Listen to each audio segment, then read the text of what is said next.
And happy Thursday to everybody. It's Throwback Thursday, so it's time to bring back Ben Verlander to talk about his brother. We're going to spend all show reflecting about one of the best pitchers in Astros history. That is Justin Verlander. No, we're going to talk about other stuff. But last time we talked, I remember we were trying to get information about whether Justin will sign with the Astros. Now that we have, we're going to definitely talk about your thoughts about that. We're going to talk about the lockout. We're going to talk about thoughts about Correa, because that's what we always talk about when you come on this podcast, and a lot more on this edition of the Locked On Astros podcast. So stick around.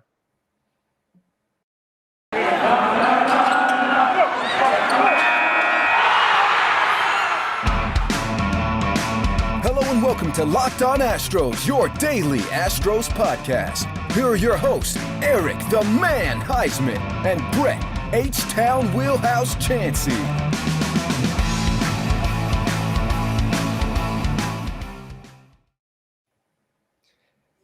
We are Locked On Houston Astros, and we hope that you join us for a daily Locked On Astros podcast.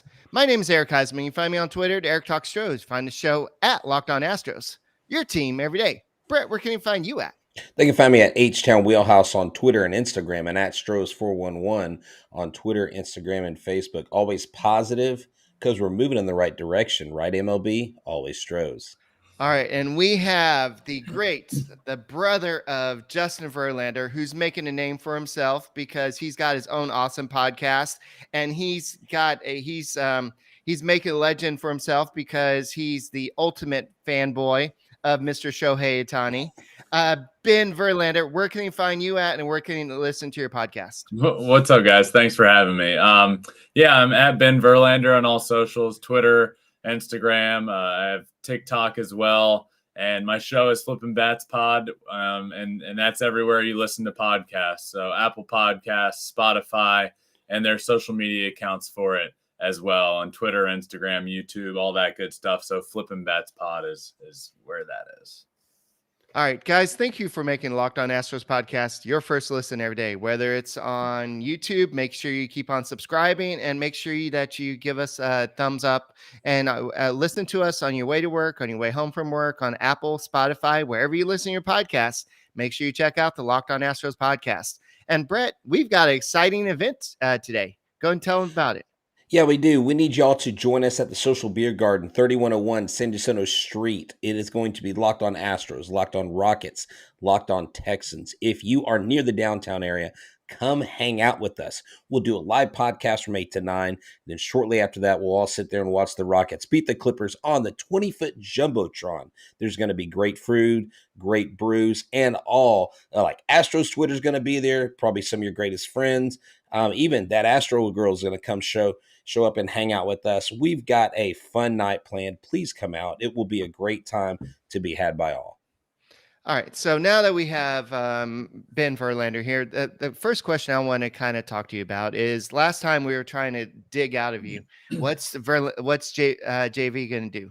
So now that we officially know, and he's officially signed, well, unofficially or officially signed, it was during the lockout somehow that happened, but what are your thoughts about Justin actually coming back with the Astros, and what does that mean to you, and why do you think that he came back to the Astros? Well, I'm excited. The city of Houston means a lot to my family, and, some of our greatest memories are there, back to, 2017, being able to celebrate that World Series, and multiple World Series since then. So, it feels like almost a second home for Justin and my family, and to have him sign back there is really cool.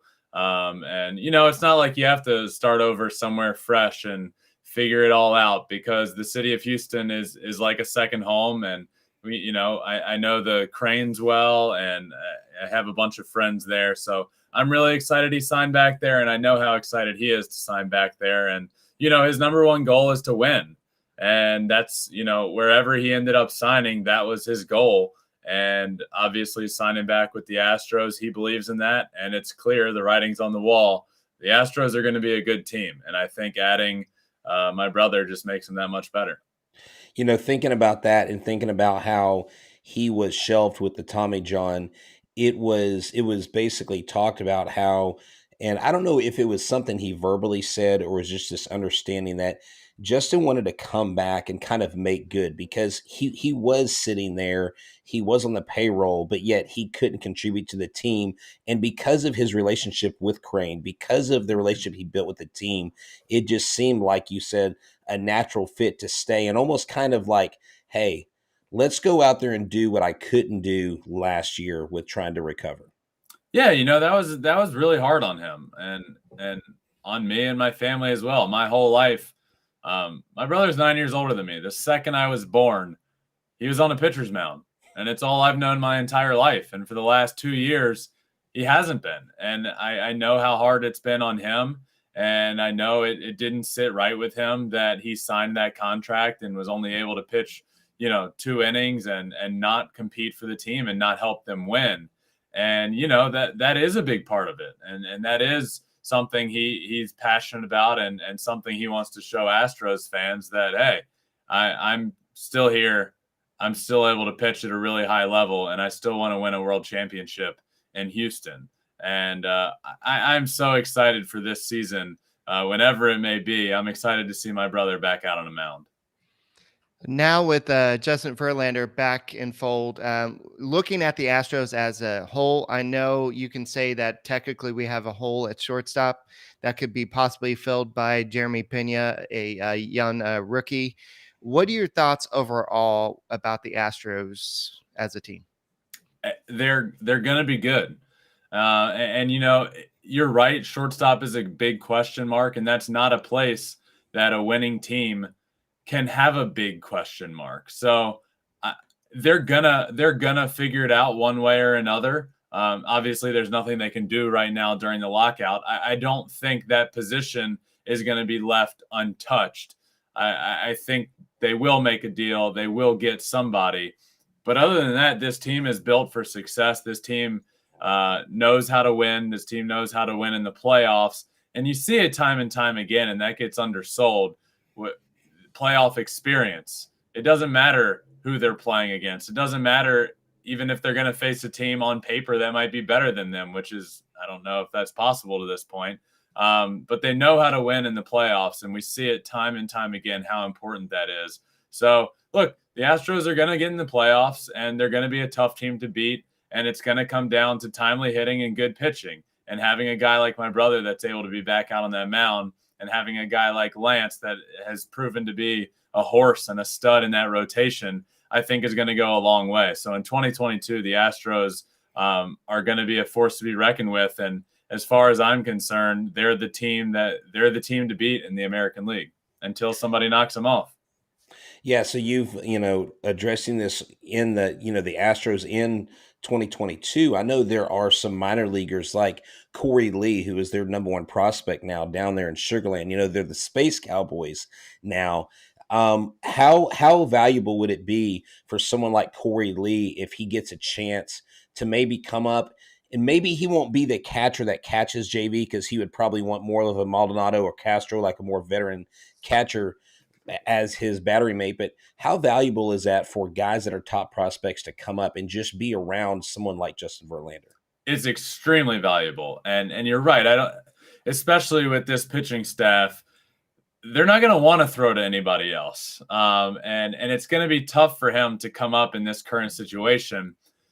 But that's what makes it almost even more valuable. You have pitchers like my brother, who's a veteran, who's won an MVP award, who's won a championship, to be able to come up, and even if it's once every 5 starts, to be able to catch him at some point is more valuable than you can even talk about.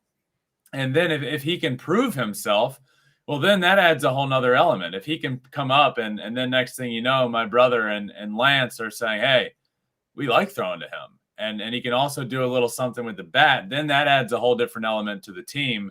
But the experience, even if he gets any this coming year or whenever it may be, is invaluable for the future of the team and the future for him. Yeah, it's stocking your pitcher's confidence in you, and basically it's like stocking your cabinet full of Built Bars. So talk to us about Built Bars. Hey, Built Bar is the best tasting bar in the land. It is, like New Year's resolutions. We keep talking about it. We know you've either broken them or you've kept them. So great job for those who've stuck to it. For guys like you and me, well, maybe next year, okay? We got a few more months to get to that. So let me tell you something, not just Built Bar, but they have these things called Puffs. Ben, I don't know if you've heard about these things. It is the first ever protein infused marshmallow treat. They're fluffy, they're marshmallowy. And who doesn't love the mallow and the chocolate? Remember the old Sandlot line where they're like making the s'mores? Well, this may not have the graham crackers, but it has all the flavor. They have churro, they have coconut marshmallow, they have banana cream pie. It's 100% real chocolate that it's wrapped in, and it's good for you. It replaces those filler candy bars that have too many calories. Most Built bars have 130 calories, 4 grams of sugar, 4 grams of net carbs, and 17 grams of protein. Compare that to your candy bar. Again, we don't read those stats. Those are kind of embarrassing. It would almost be like talking about the Angels and not having pitching. But anyways, I digress. The mint brownie, coconut almond, so many more. And the flavor of the month is white chocolate cookies and cream. Check it out. So go to built.com. You've heard about it. Now go buy it. Locked15 is a promo code. You'll get 15% off your first order. Use the promo code Locked15 at built.com. The best bar in the biz. All right. So I know I flashed this question up earlier, but what are some key players, or maybe one key player that for 2022 for the Astros? I know last year seemed to be the rise of Kyle Tucker. Kyle Tucker kind of became this MVP level player. Is there a player on the Houston Astros that you see taking the next step, or maybe a player coming back from injury or struggling that you see kind of taking next step back? Yeah, when I think key players for 2022 for the Astros, I don't go in any of the directions you just mentioned. I go to Alex Bregman. He's proven that he's an MVP caliber player when he's going the best of his ability, but it's no secret that he hasn't been at that level for a little while. And I think this Astros team needs him to be the guy that we all know he can be. So I think with this team heading into 2022, he's going to need to step up. I don't know if Carlos is going to be part of the team. It's looking like probably not, but who knows? But he's going to need to step up. He's going to need to be that guy that we know he can be. That I know he believes in himself. I know he's believing in a comeback for him this year.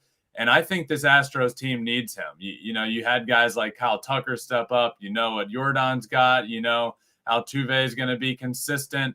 And I look at Bregman, and the Houston Astros now need him on a level that they've never needed him before. And I think there's nobody better to put that weight on, to put, hey, we need you this year. We need you to be our guy. We need you to be the horse on this team. And I think he's going to be able to step up and do that. But when I look at the keys to the 2022 Astros season, I go no further than him. Yeah, I like that a lot because he has come out. And one of the things he said, Ben, that actually caught a lot of people off guard was he was training like an all-star shortstop. And what he was getting at was, I believe a lot of his soft tissue issues he was having was because he had kind of gone into more of the weight training. He had put on a lot of mass and maybe lost flexibility, because that's typically when those soft tissue injuries come in, is when you lose that flexibility. And everyone's like, oh, he's preparing to go to shortstop. That means you're losing Carlos. They're going to shift him to short, and they're going to sign Chris Bryant or whatever. And all these crazy little conspiracy theories came up. But Alex Bregman, it seems like, especially once we found out he had like a broken hand he was playing with in the World Series. And then the way I've been watching him train, if you follow his YouTube channel, he does seem like a man on fire, because there were questions in the air. And I had heard people tell me, I don't know if Bregman has it. I don't know if he seems to think he's lost the fire. But I really don't think that's it. I think, we all misread what was going on. And that's the thing. You never know what's going on behind the scenes, especially when like an injury comes up after the season. And you're like, oh, that's, remember when Altuve's knee was bothering? Everybody knew his knee was bothering, but he had surgery after the 18 season, Eric, when he was injured. And so there was all kinds of things that go on. And Bregman, I think, very much is the guy that wants that mantle, that really wears it well. He likes being identified as the guy that, like, when you go on the field, you want to beat Alex Bregman. Yep, absolutely. And that's what he has to be this year. He didn't have to be that before. You know, when you look at the Astros and thought about who has the strongest personality, who's that guy, you know, you look at Correa. He was kind of he because of just the guy he is and how passionate he is and the fire and the passion he plays with, he was that guy. And now Bregman gets to be that guy. And I think he's going to thrive in a situation like that. I think that's what he's needed. It just looks like this offseason he's going about everything way differently. And I'm excited to watch him in 2022. I really am. All right. I know a lot of people in the chat have been commenting about Carlos Correa. I know you just briefly mentioned Carlos Correa. With the longer this lockout goes, and we don't know what's going on with the luxury tax threshold, how do you see in your mind the Carlos Correa soap opera playing out? Yeah, you know, I think the question that popped up was, is he the best fit in Houston? I think he's an incredible fit in Houston. I think, you know, there's no better fit. He is a Houston Astro, and he will be. But the guy deserves his money. And it's not to say that he won't get that money if he stayed in Houston, but it's no secret Jim Crane doesn't believe in long-term contracts. He's not going to give a guy 10 years. And it's not to say that Carlos doesn't deserve that, but Jim Crane doesn't believe in that. And who's going to argue with the way Jim Crane has run his team over the course of the last however long? I don't think anybody is. So, look, he's a great fit, but I don't know if it's going to be a good fit money-wise. I don't know if it's going to be a good fit. You know, Carlos wants a long deal and a lot of money, and I think he deserves that. And Jim Crane's not willing to give a long-term deal. He's willing to give a lot of money, but he's not willing to go above that 6, 7, 8 year mark. And if Carlos wants that, he absolutely deserves that. So, you know, I think he's a great fit. I don't know where he's going to end up going. You know, I thought for a little while it'd be the Yankees. I thought for a little while it'd be the Cubs. I know they said they want to push hard. I don't know where it's going to be. I'm excited to see where it ends up, and whoever ends up with him is going to be getting an incredible ball player. Yeah, definitely. There is something I want to kind of shift a little bit to, because something Eric and I have talked about. It seems like there's going to be a surplus of pitching in Houston.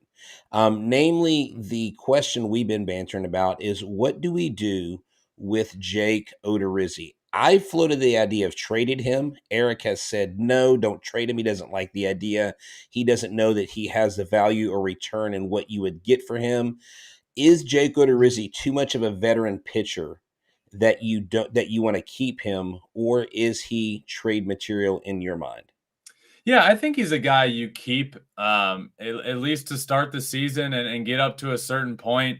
Put him in the rotation, see how he goes. See, you know, the Astros have a lot of pitching, but there's a lot of young arms that are going to be a part of it. So, look, if you go into the season with him, who's a veteran arm, who knows how to get out, who can eat up innings, it gives you more flexibility to see what you can get out of the younger arms, to see what those guys will give you. Can they be a pitcher that goes out every fifth day for the entirety of a season? Right. What can you get from, you know, Forrest Whitley at some point in the year? Can you get anything from him? Can you count on him at all? Well, if you can, that changes the situation with Jake Odorrizi. If he can become a reliable starter, you know, I just think he's a necessity to start the year. And if you get to around the trade deadline and he's having a good year, and then you find yourself with 6 serviceable starters, why not trade him and get something for him? But I don't think it's something where, you know, you can take that chance heading into the season, because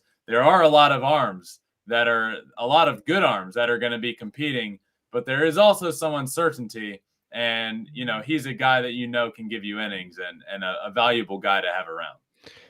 All right. I don't really have a caption for this, but this is something that came up today, that Juan Soto has reportedly turned down a 13-year, $350 million deal. He's seeking somewhere up to a $500 million deal in his next contract. So it's not just Carlos Correa out there looking for money. So we see why these players are wanting to higher luxury tax threshold. Do you think a player that like Juan Soto is worth that type of money? Yes, but it's wild. Like, even just if you just step back and listen to the question you just asked about a 20, whatever he is, 21-year-old, 22-year-old turning down $330 million over 13 years, it's wild. Yeah. But he's worth it. In my opinion, I don't want to say he's the best player in baseball, because I don't think that's the case, but I think he's the best hitter in baseball right now. And I think the sky is the limit for him. I think he's getting better defensively. I think his entire game just continues to get better. And I think he could be the first $500 million player that we end up seeing. Who's to say no? But I'm excited, and he's betting on himself, and I love that. And it's always a risk. It's always a risk to see that when a young guy turns down all of his money, turns down all that money, and you want it to work out for him. But he's betting on himself. He's saying, hey, I'm going to be worth more than that. You're trying to get me for a steal right now. And, I look at the Braves and the deals that they have Ronald Acuna and Ozzie Albies on. They're steals. It's a joke with those guys are two of the best players in baseball, and they're world champions now, and they're making the money of not as good as they are. So Soto said no, he's going to bet on himself, and who's to say he couldn't be the first player that signs for $500 million? Ben, that was perfect. BetOnline.net has you covered. And if we're not going to bet on Juan Soto, I can tell you can go find a line and find some bets that will predict when these major leaguers are going to get these big deals. Football may be over, but basketball is in full swing with pro and college hoops. Don't forget about the U of H Cougars. They are steamrolling into March Madness. Baylor, UT. I mean, the teams this year, the Final Four is going to be huge. So with all the latest totals, props, player performances, and the next fired head coach, who's good and where's he going to land? BetOnline.net is the number one sport for all sports betting needs. BetOnline remains the best spot for all your sports scores, podcasts, and news this season. It's not just basketball. BetOnline.net is your source for hockey, boxing, bring hockey to Houston, UFC, odds, right to the Olympic coverage and information. Head to the website today and use your mobile device to learn more about the trends and action. BetOnline, where the game starts. Hey, maybe we need to get Justin in on maybe this NHL to Houston bid, see if he can start vying for, become like a big league voice for bringing hockey to H-Town. I would love to see hockey in Houston. I think it's proven itself to be a great sports city. Why not give them every single sport there can be? I think that'd be awesome. All right. It's water, guys. I'm drinking water. Yeah. So anyway, I've got a lot of work to do. But yeah. So let's talk about this before we get to your favorite player. I want to talk about overall your thoughts about the Astros competition in the AL West. A lot of people are saying that Mariners are kind of the competition, but what are your thoughts? Well, like I said earlier, the Astros are the team to beat, not only in the American League West, but in the entire American League until somebody proves otherwise. But what I will say is the American League West gap is getting closer. And it's not because the Astros are getting worse. It's because everybody else around them is getting better. You look at the Seattle Mariners, who I believe are going to be a very, very good team in a short period of time. Within the next few years, I think they're going to be great. You look at the Angels, who hopefully, fingers crossed, and I think everybody in the world is rooting for this, no matter who you root for. Mike Trout can be healthy and put together a full season and can give protection to Shohei Ohtani and vice versa, and get a healthy Anthony Rendon. And now they have more pitching and Noah Syndergaard and Michael Lorenzen and some of the other guys they've signed, and Aaron Loop. They have gotten a lot better, and their offense is already elite. So they're going to be a good team. And then look at what the Texas Rangers have done this offseason is unlike anything we've ever seen. They've spent almost $500 million on players that are really good players. So I don't know if they're going to compete for a division title this year, but I know they're going to be a lot better than they were last year. So automatically what that tells you is wins are going to be harder to come by in the American League West, no matter how you shape it up. They just are. I think the Astros are the cream of the crop in the American League West, but I think the gap is getting a lot tighter, and the division is going to be a really fun one to watch throughout the course of the year. See, I've kind of joked about how the Rangers have beefed up their offense, added one pitcher, and how they're kind of taking a page out of the Angels playbook where they just sign all the hitting, but they don't really fix or address their pitching issues. We do know that the Angels signed a bunch of guys in the 2021 draft, but we won't see those guys for years. And so I really think it's going to be a race between the Mariners and the Astros. I would be surprised if the Mariners did not make it at least into the wild card this year, because they are a very competitive, very young team, very fiery team led by a great manager and Scott Service, former Astro, by the way. So we want to get to one of your favorite topics. And after I ask you this, I have a question from one of our listeners that I told him I would ask you. Can Shohei Ohtani get better? That's a tough one. You know, the guy just had maybe the best season we've ever seen. But look, I'm going to say yes. And here's my reason. What he did in the first half of the year, we've never seen before, ever. But he's proven if he's healthy, he can do it. Now, what we saw in the second half was a little bit of a regression, a little bit of a slowdown. Now, why did we see that? Well, one, nobody was pitching to him. Pitching-wise, he was good. He was good in the second half. Hitting-wise, we saw a little regression. Mike Trout was out. Anthony Rendon was out. There was nobody in that lineup except for Shohei Ohtani. And when I say nobody, no disrespect to everybody else in that lineup. Well, hold on. You had Max Stassi. Come on, Max Stassi. Yeah, exactly. I like Max Stassi a lot. But when you look at the Angels lineup, there's one guy that you can't let beat you, and it's Shohei Ohtani. And teams weren't doing it. They weren't throwing him strikes. He was walking at a ridiculous pace. He was swinging at more balls because he was getting pissed off that he wasn't getting strikes. So my reason for why he can get better is because hopefully he has more protection, and you're going to have to choose between, we can't just walk Shohei Ohtani because then we have to face the best player in the world in Mike Trout. Who wants to do that? Nobody. So look, I'm going to say yes. And that's a crazy thing to say because of what we saw. But I think the second half can get better because teams aren't going to just be able to pitch around him and just walk him and put him on first base. Awesome. I love that answer. I mean, that makes a whole lot of sense. And this is why we come to someone like you, because you've got such a great handle on things. So Mr. Corona asked this. He says, Ben, if you were stranded on an island, what kind of conversation would you have with Ohtani? What would you talk about? That's a great question. And you know, I have the answer. When I was playing ball, before I was a professional, when I was in college, I was a two-way player. I pitched and I played outfield. And I was very average at both. I had no idea how to balance my time, how to best do it, how to go about it. And it resulted in me just not being as good as I could be at one or the other. It just was a little all mushed together, and I was average.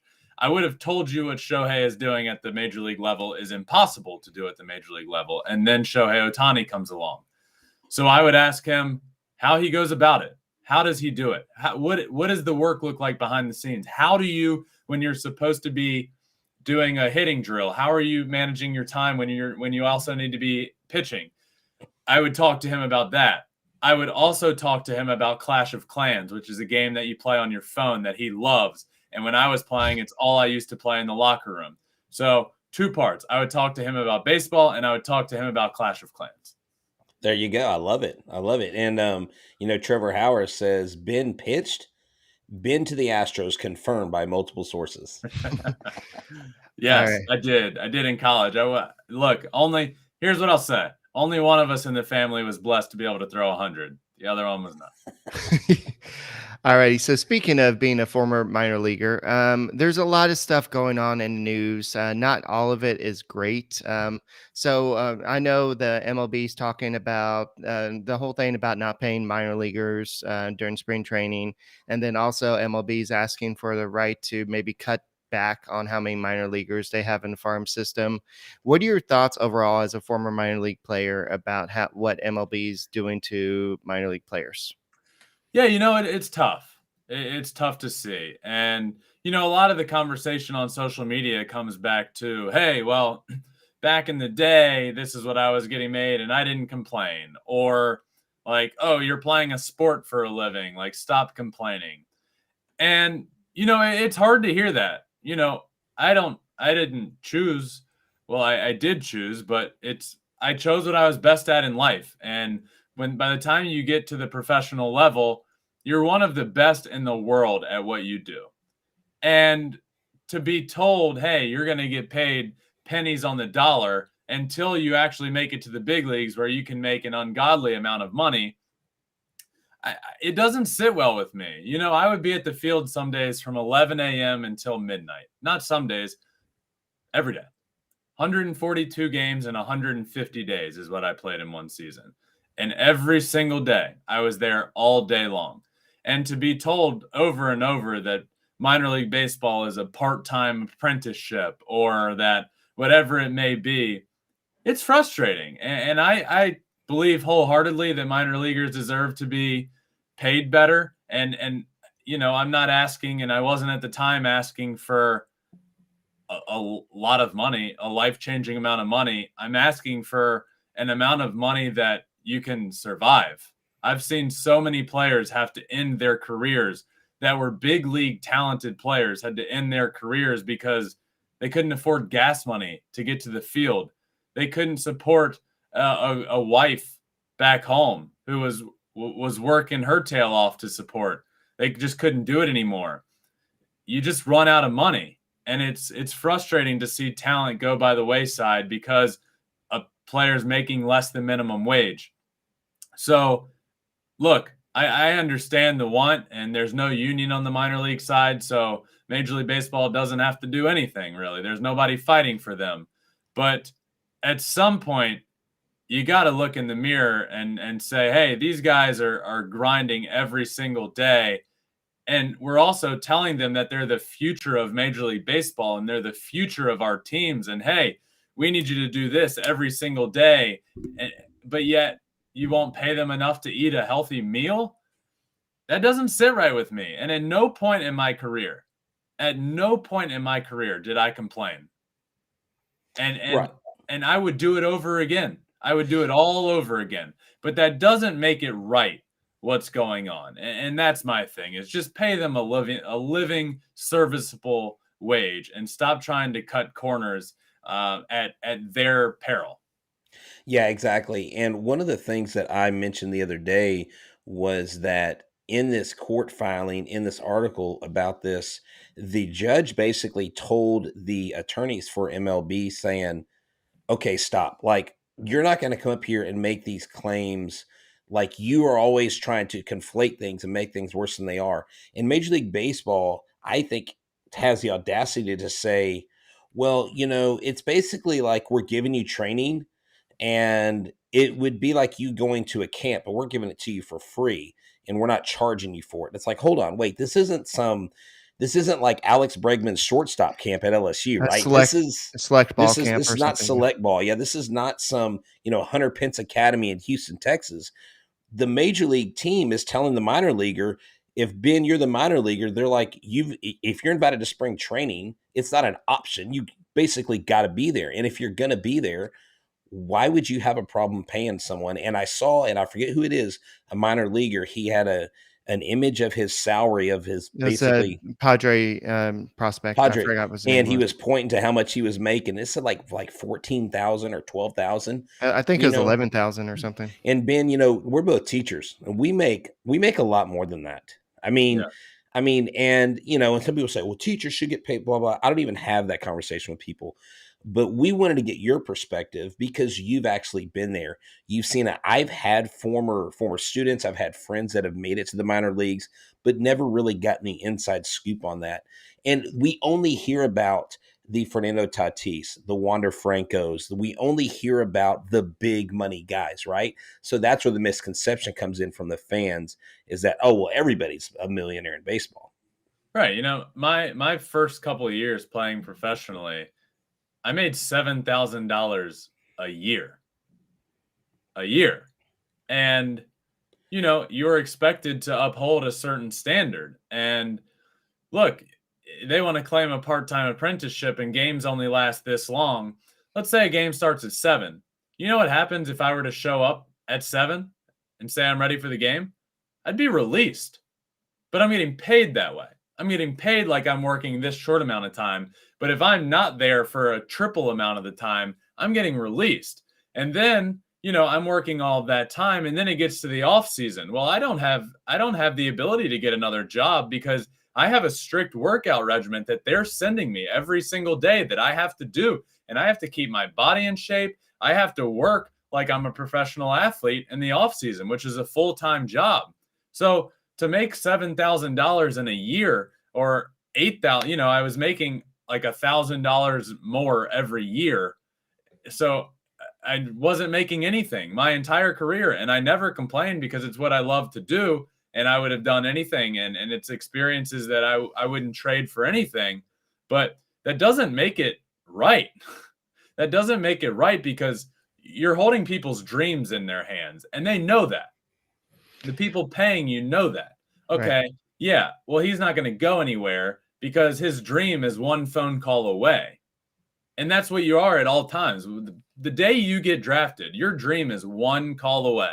Saw it a million times. I saw it multiple times. No matter what level I was at, I was in high A at one point, and a guy we were playing against got pulled off the field and called up to the New York Mets. Wow, just like that. And he was in the big leagues for the rest of the year. You're one phone call away. That's why you don't leave, and they know that. So to everybody that says, "Hey, well, you're choosing to do it, just leave." Well, why would I do that? My dream is one phone call away. If you were ever one phone call away from your dream coming true, you wouldn't quit doing what you were doing. And I think that's the problem. And there's no reason to change it for baseball. Well, we're not going to pay them. So that's the problem that we're seeing. And it is frustrating. It's frustrating to see. And I hope there is change soon. All right. So I hate to switch to something that's you're very passionate to, something that's probably we're all passionate about. But what are your thoughts about the MLB lockout? I know we're on day million of the lockout, and it seems like everything's really everybody, both sides are very frustrated. How do you see this panning out? When do you see them coming to agreement? How do you see this kind of playing out? Well, my thoughts are that I hate it. I love baseball more than anything, and it's my passion. I played it my entire life, and now I get to talk about it for a living. And I hate that this is happening. I want it to end soon. But look, this is important. And what they're talking about right now, and they're meeting again soon. Tomorrow, I think. Thursday, Thursday's episode. So they're meeting today. And I hope it goes well. But what's important to remember when we're sitting back at home saying, just figure it out, do it for the fans. Yes, that is true. But you don't want to rush to anything. And I think it's important to note that the last CBA that just expired was great for the owners. They loved it. They don't want anything to change. The players are the ones that want something to change. And this isn't just a short-term thing. What they're negotiating for is for the future of baseball. So, yeah, it's frustrating that a deal isn't done and spring training isn't underway, but this is a lot more important for the future of the game of baseball. There's a lot of things to hash out aside from just money. There's a lot of big decisions that need to be made. And look, if we have to miss a week, 2 weeks of the season so that this can be taken care of and we don't have to worry about it for years to come, then so be it, because it is important. And this deal is going to lay the foundation of baseball and the players and owners for years to come. So my thoughts are that it's frustrating, but they got to figure it out. I hope they figure it out sooner than later, but it's not something that you can rush through. Yeah, definitely. I agree with that 100%. One of the questions I think on everybody's mind, Mr. Corona asked, is do you feel like the meetings today will be heated, 90 minutes? Do you think it'll lead to no progression, or do you think both sides will come to an agreement at some point with the lockout discussion? Because for us, all we see are the meetings that happen. Now, Ben, in this process, and I don't know if you know this or not, but are they literally only allowed to talk when they have a called meeting, or are there conversations going on behind the scenes between Players Union and MLB? Because I don't know the answer to that. There are definitely conversations going on behind the scenes. But normally you see the meetings when there is a formal proposal to be had, which Thursday there is. But what I'm tired of is there being a meeting and then an hour later we see the meeting is wrapped up, no progression has been made. I'm tired of that on both sides. Like, this is a negotiation. Spring training was supposed to start yesterday, 2 days ago. I don't care what side you're on. I don't care if you're pissed off at the other side. Sit in a room and figure it out until you at least make some progress. I'm not saying come to a deal, but I'm saying sitting in a room for an hour and getting pissed off and walking out is unacceptable at this time. We got stuff we got to do. We got a season right around the corner that we're going to start missing games if we don't figure it out. So both sides need to take their ego out of it and figure out how to sit in a room for more than an hour and get over your frustration with the other side and say, okay, let's continue to talk and figure it out until we make a little bit of progress. Let's make progress before we leave this room, because what can't happen at this time is sitting in that room for an hour and walking out saying, well, we're just pissed off. No progress was made. Let's meet again in 4 days. That can't happen anymore. So this reminds me, I don't know if you ever watched The Office, but there was the Office episode where they had the region meeting where they invited Michael Scott, because he was the most successful branch manager, to promote the good things about Dunder Mifflin. And as Michael Scott's walking off the stage, he goes, all right, we're going to go in that room. We're going to come up with a plan. 13 points or whatever it was, 16 points to get back to success. And we're going to take it to the top. And basically, like, he just gave them this false sense. And then they went into the room and they were like, what on earth are you doing? They were so ticked at him. You would think that we would at least get something, say, hey guys, you know what? We're still far apart, but there's these things. And I know MLB has said, the owners have budged a little bit here or there. The players have come down on their pool money. The baseball's come up kind of a little bit, but not really. But it feels like an Office type episode. It feels like that kind of, like, just give me something. Like, I just want to be able to cheer and have hope rather than pessimism. Yeah, when you're miles apart, you don't have time to make up a few inches every few days. You got to make up miles. And it's time to do it. And yeah, every meeting, it seems like this gap that's 20 miles long gets a few inches closer. And we don't have time for that. And it almost seems like, look, nobody here is negotiating in good faith. Nobody's going to get what they want 100%. So that's what a negotiation is: a little give and a little take, and a little give and a little take. And I know, at some point you have to stick your feet in the sand and say, hey, this is what we're not budging on this. Well, okay. But then at some point it's like, well, then what are we doing here? Like, do you want to play baseball or not? Do you want to be the owner of a team or not? Do you want to be a player and play the game or not? So look, what we're fighting for is important for a long time to come. But at some point, both sides need to deal with a little give and a little take. And that's okay. But I am tired of them going into a meeting and not making up any ground at all. But like I said earlier, the last CBA was very much so on the owner's side. And everybody knows that. And they would have been just fine not changing anything at all and saying, hey, let's just extend this CBA and get going. So they're going to be the ones, in my opinion, that have to give a little more. And, the numbers don't lie. They've made billions and billions and billions of dollars since the last CBA. And the player's average salary has gone down. Well, how is that? Inflation is a thing where that, average salary shouldn't be going down in this day and age, but it is.